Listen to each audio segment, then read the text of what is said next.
Hey everybody, and welcome to the long-awaited block number 12 of our 2019-2020 block of the month here at Nuttall's in Murray. Here is the block that I'm going to show you right now.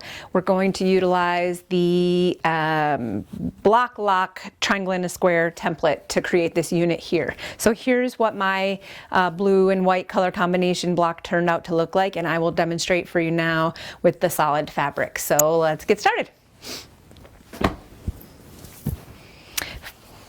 From your kit, it suggests that you have your A fabric, which in my case is my third fabric, so I'm going to call it my gray. A fabric is my gray, and then B and C excuse me, are going to be exactly the same. Everything that you'll do for those two fabrics will be exactly the same. So one of them is kind of a medium, one is a little bit darker, or whatever.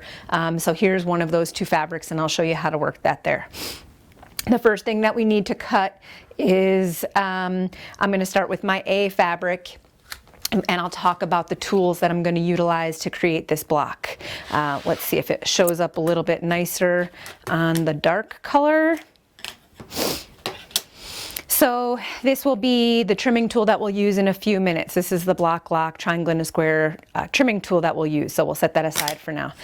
This one, they all come in one set together. They all come together in one unit. This is going to cut the center triangle, and then this guy will cut the side triangle. So if you see it, it's going to live here and here. So when I say the center triangle, I'm referring to this one. This will be the side triangles. So what we need to do for starters is cut the center unit out of our A fabric. So let's set these guys aside, and I'll show you how we're going to do this. Right on the template, it says to start with a strip 5 inches wide. So in your kit, for those of you using a kit, your fabric will start at about 6 inches wide. So you can shorten that down, or you can just start with that full section. And the bottom edge of the center template will go on one edge of your fabric, and then the tip will kind of rest up near the top. And we're going to cut this unit out. I'm cutting 2 layers at once. You're more than welcome to cut a single layer at once. I think it just goes a little bit quicker when we cut the 2 layers at once. This is a small tool, small ruler, and same with all of them really. So it might not be a bad idea to take some little grippy dots and stick them to the backs of these rulers, because it's a little tricky to have a good grip on the ruler. But what I want you to notice, I'm not quite done trimming this yet. What I want you to notice is on the ends here, there's a little tiny notch that we're going to cut out. Okay, and I need to do it from this side as well. I'm going to do this backwards, but I don't want you guys to do it backwards. So just cut out those little bits in the corners. You'll see why in a couple of minutes. Okay, so there's 2 of those units. I will rotate my ruler upside down, so it was here. This is the bottom edge, and I will rotate this around, utilize that same angle if I can help it.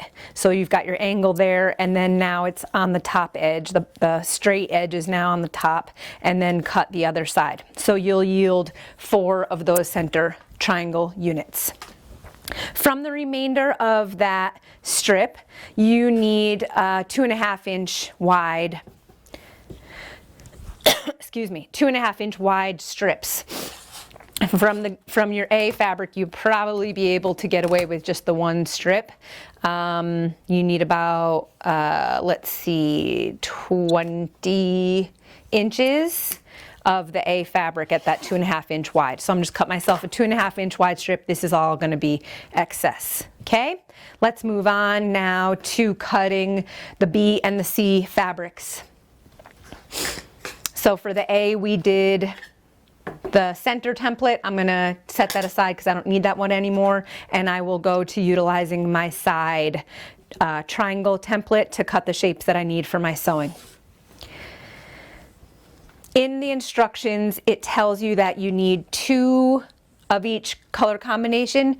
Pairs. You need 2 pairs of each. So in order to cut a pair, I'm going to demonstrate with my solid, because some of you are using solid fabrics, but I'm also going to demonstrate using a print because I think it makes a little more sense when you see it with the print. But in order to cut a pair, it's easier to do it with the fabric folded.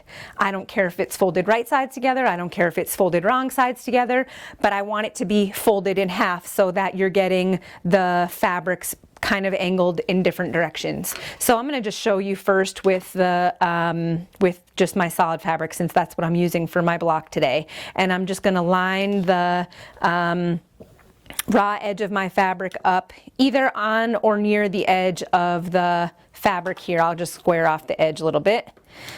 And then the blunt edges matched up on the top and the bottom edges matched up on the bottom. And I've cut two. And when I'm done with that, it's hard to understand with a solid, but once you've cut that, you'll have two that make a pair. And this is what we're trying to achieve here, okay? I'm gonna set this aside.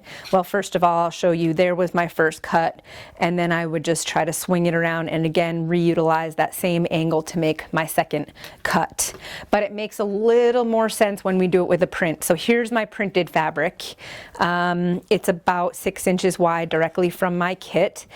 On the template, I'm not sure if you can see that. How about there? Right here it says cut 5 1/8. So the height of this is 5 1/8 inches. So you can start by cutting your strip down to 5 1/8 inches. So I'll do that here first.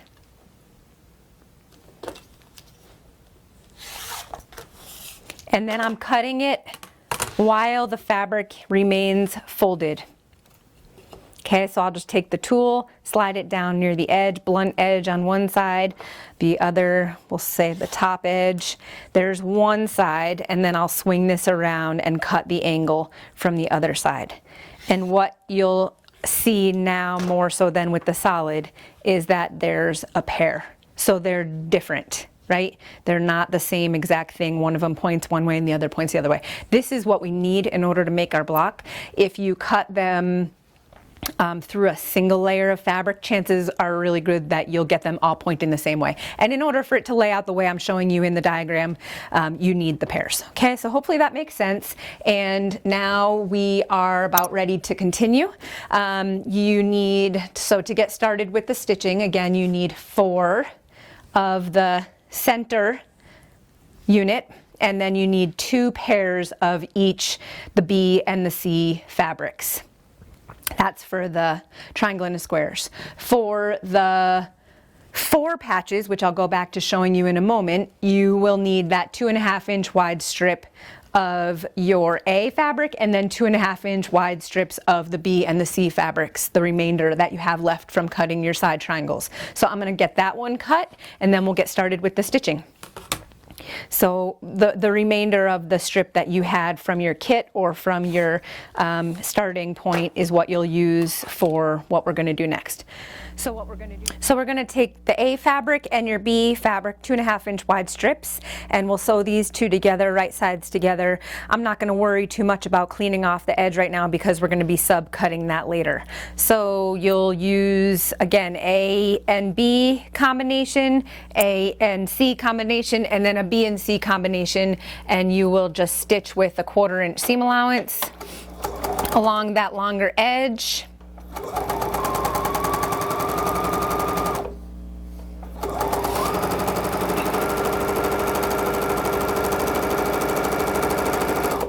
The next thing that we'll do is press in one direction and then sub-cut. So let's meet at the iron and we will press.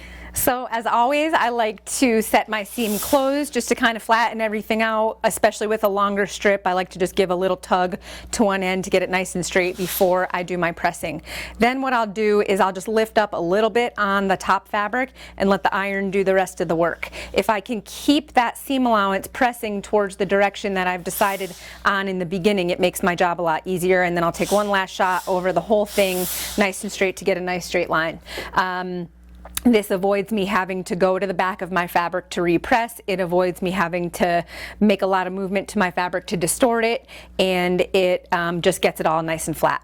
So I didn't really specify a specific direction that I needed you to press these towards, because once you go to stitch, everything is going to kind of work itself out. If you do have a high contrast between your two fabrics, maybe you're using a white on white or something, I would definitely recommend pressing away from that in this particular instance so that you avoid the seam allowance showing through the back of the white fabric. So let's meet back at the cutting. We'll subcut and get going. So I've got my strip blade nice and flat on my cutting station. I'm just going to line one of the horizontal lines of my ruler up on that center seam and scoot the ruler down just a little bit to trim off just some from the edge so I get a nice square edge. And then I'll swing this around, and the number we're going for is 2.5. So I've got that that half-inch increment over here extra on the edge of the ruler, as opposed to the other side of the ruler that just has that whole number markings. So I will line up the 2.5-inch line with the edge of the fabric and the horizontal line on the ruler lined up with the seam, and I will cut 2.5-inch wide strips. You need a total of only 4 of the AB combination. You need a total of 4 of the AC combination, and you need only a total of 2 of the B and C combination. So continue on with that process, and then we'll talk about sewing these into 4 patches. So in order to sew them into 4 patches, you'll just rotate one of the units around. Once you do that, your seam allowances are now pressed in opposite directions, which is exactly what we want. So when I go to the machine, I'll put these 2 together, and you should really easily be able to feel that seam allowance just nestle right in the middle. I don't feel the need to pin this particular step because that seam allowance is giving me enough bulk to just kind of grab onto. So I'm just gonna stitch with my 1/4-inch seam allowance. Of course, we want the top edge now to be lined up and the bottom edge now to be lined up, and that center seam. So 3 things that we're concerned about lining up. But that should work out pretty good if you've cut everything the way we talked about earlier. I'm just gonna sneak this next one in while I'm here. So you can see how I'm chain piecing my units together. I'll go to the machine and I'll press those flat in one direction or another. See how nicely that seam lines up in the middle. Hopefully you're achieving that at this point. So let's next talk about sewing the triangle and a square units together.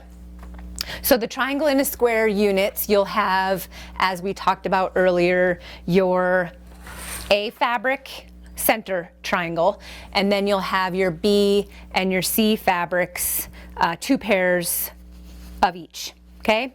So the way that we are going to stitch this, each unit will have, so the A is in the middle, we'll have B on one side and C on the other side, and then they'll alternate. So for each unit, you'll have a B fabric and a C fabric.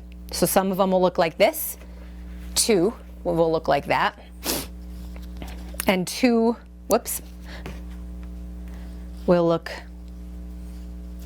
like this. So you have the darker, lighter, lighter, darker.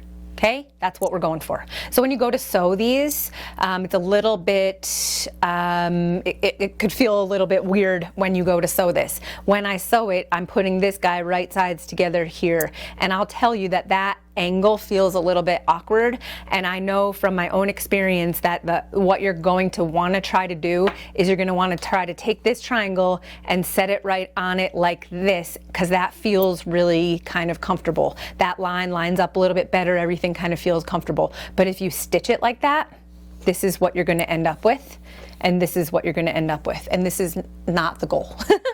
I've done it before, but just kind of pay attention to that before you do the stitching, or after you do the stitching, you can say to yourself, yep, that's exactly what Denise warned me not to do. So what you're trying to go for is this. So just double check yourself before you stitch it.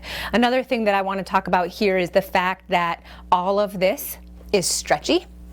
So once you cut on that angle there, this became stretchy. The good news is the outer components all around the outside are not stretchy. So when we go to sew the next thing to it, whether it's our borders or whatever, there won't be that extra stretch there. So we're going to get the stretch taken care of from the inside and then not have to worry about that anymore. So I'm going to take the side triangle and put it right sides together with my center triangle. But if you'll notice, the length of these 2 things are different once you put them together, and that's okay. What we're going to do is we're going to, the blunt edge, remember earlier when we cut that little blunt tip off of the triangle in the corner, that is now where the blunt edge of this triangle will rest. So we're going to nestle that right in here, the blunt edge here and the angle going up. And you'll notice, if I just flip this over for a second, that the turquoise fabric exceeds a little bit off the gray edge up at the top, and that's totally fine. That's totally how it's supposed to be. And as long as you've got that bottom blunt edges nestled together, that's what we're going for. Okay, so I'm gonna go to the sewing machine and I will stitch these with a 1/4 inch seam allowance. Try not to like touch this too much. Don't be like all petting it too much. If you are a petter and you need to do that, then you might use some Best Press or another type of spray starch on these before you stitch, so it doesn't get all stretchy.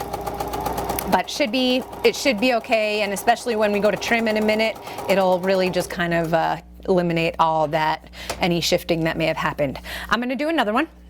So I'm just going to put these guys right sides together. Notice I'm doing the different color combination because in order for it to look like the diagram, we're going to do 2 one way and 2 the other way. You can certainly lay your block out differently than mine, but I think we seek gratification in seeing it look like the picture. So that's why I'm just showing you that stuff. Okay, so we're going to go to the iron and press away from the center. It's pretty important when we do this step, so I just want to make sure you do that, and then we'll come back and sew the other sides. So I've got 2 here. You'll have 4, right? 2 that look like this and 2 that look like this. Just keep them all connected and put them on your ironing station. As always, set the seam closed, lift up a little bit here, and we're pressing away from the center. It's pretty important for the particular technique that we're doing today to press away from the center, and the triangle, the large triangle, is the center. So you'll do that for all 4. Go back to the machine, we'll stitch the other triangles on the other sides, and then we'll trim these babies down. Okay, so we've got my darker fabric here, my lighter fabric here. I will put the opposite color combinations together on the other side, and light and dark, dark and light, and I'll stitch the other component on. So I'm going to put this right sides together and I'll stitch from this side. So I've got that blunt edge up on the top. You want to just kind of line those guys up and then stitch down, and you'll see quite an overlap at the bottom. That's exactly what we're going to have. So I'll stitch this again, not too much petting and touching to this edge here with the angle, and it should be fine, especially when you go to press. And then I'll do the same for the other.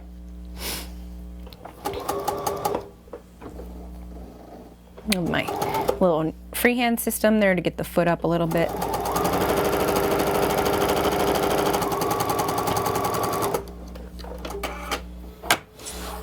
I'll go trim these, press these real quick, and then we'll trim. Okay, so hopefully you can tell on camera that I've got 2 different color combinations here, light and dark, dark and light. Now we'll trim. Best part of the block is trimming with the block lock 4-inch finished triangle in a square template. So it's 4-inch finished, but right now even this ruler measures 4.5, and what we cut will be 4.5 inches. But when it's sewn to the next thing, it will be 4 inches finished. So I will take the template, and if you'll notice, there's like a darker shaded area here and here. That's actually a big grooved, a big chunk cut out of the ruler. So I'm going to take the template and just slide it right up into the seam, and once that cut out shaved area meets up with the seam, it just nestles right in there. It lines it right up on the seam lines and shows me exactly where I need to trim to get all 4 sides nice and even at my 4.5. So I'm just going to trim all 4 sides. One thing that's cool about this ruler, and also in conjunction with the Quilter Select cutting mat, because they're a little bit more slippery, is I should be able to just slide this pretty easily without having to re-lay out my fabric and rearrange the ruler. So there's one unit. Doesn't that look so nice and ready to go for the next step? I'll do the trimming one more time. So again, take your triangle in a square shape, take the template and just kind of nestle it right up in there, and you're just going to trim all 4 sides. Before we go to assemble our block together, I want to talk a little bit about the what this unit looks like, and just kind of double check you that we're good for stitching. Okay, so you'll do that 4 times, obviously, but I'll just stop there so I can talk a little bit about what this should look like. So the tip of the triangle here, as always, should measure 1/4 of an inch from the edge of the fabric. That way, when I stitch my 1/4 inch seam allowance, I should get right to that tip. That should work out pretty good for us. But now let's talk about where the end of that angle meets. Way back in block number 2, we learned about half square triangles. Half square triangles come on a 45-degree angle, and that seam comes right to a point in the corner. Well, that's a 45. When we do a half square triangle, that's a 45-degree angle. This is definitely not a 45-degree angle, so that is not necessarily the same case here. When we take, excuse me, when we take our 1/4 inch seam allowance from the bottom and from the side, this angle needs to be different in order for us to line up at the same spot at that point. So if you'll notice, the corner, where that diagonal line comes down to the bottom, it's not perfectly in the corner. Hopefully you can see a significant amount of that turquoise fabric in the corner there. Same with on this side. So I want you to know that you haven't done anything wrong if that diagonal line doesn't come to the corner. In fact, you're exactly on the right track. So just know that that's going to look like this instead of the way a half square triangle looks. So now we're ready to assemble our block. So I'll get all my pieces together and show you how we're going to put this block together. Okay, here's what your block should look like before we sew it together. So I'm going to start by stitching my top middle row right sides together with my top left hand corner.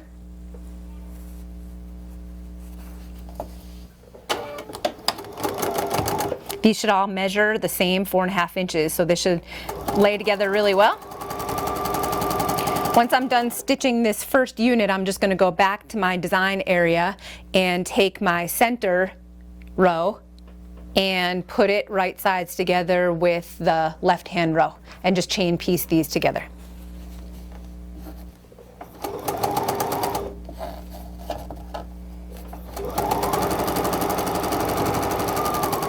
Lastly, I will go to my bottom middle row and put it right sides together with the left corner row. And if I can make it over to my sewing machine without rotating those units, that's a win. Hopefully you don't have to go too far. If you need to do that, you can stick a pin in your fabric just to kind of mark the place that you need to stitch. Hopefully you're not laying out your blocks in a different room than you're sewing your blocks. Hopefully you don't have to run upstairs to go get the blocks after you've laid them out to stitch them together. Okay, so there's my first row.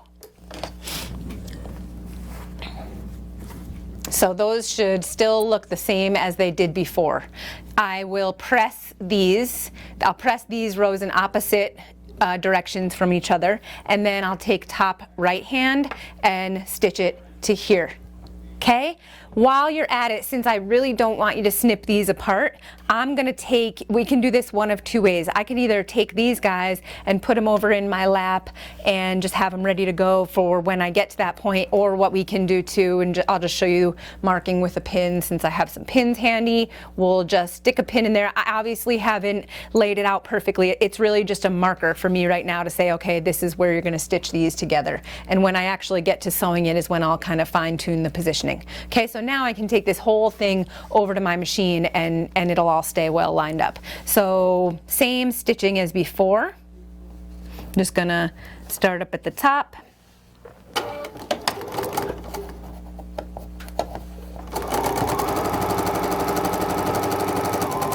And then I'll take the next one and just kind of line those up.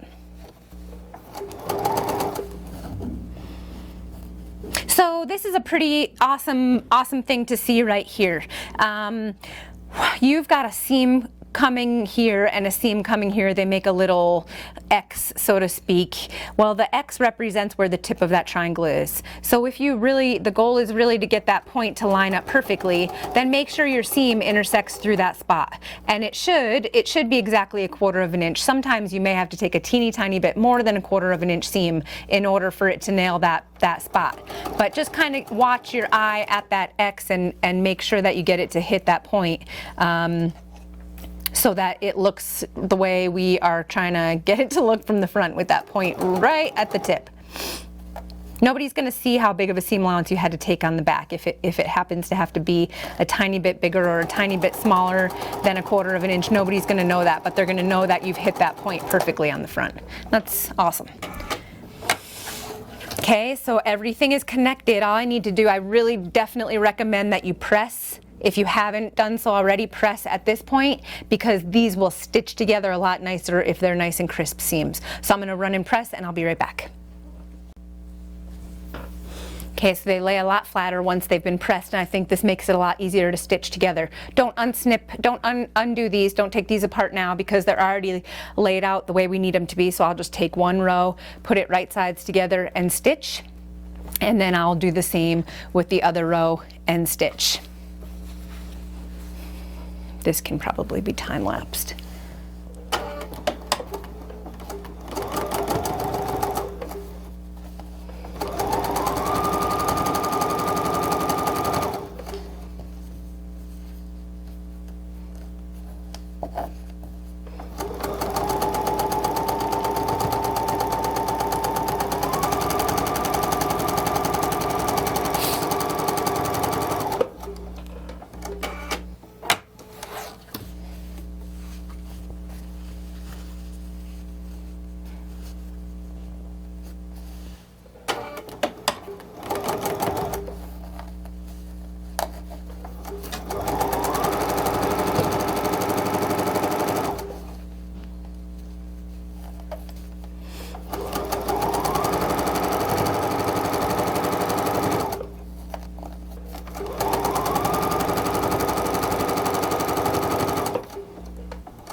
And there you have it. There's our finished block. I'll press this one more time so it lays nice and flat, and there you should have your 12-inch finished, obviously 12.5 inches unfinished block.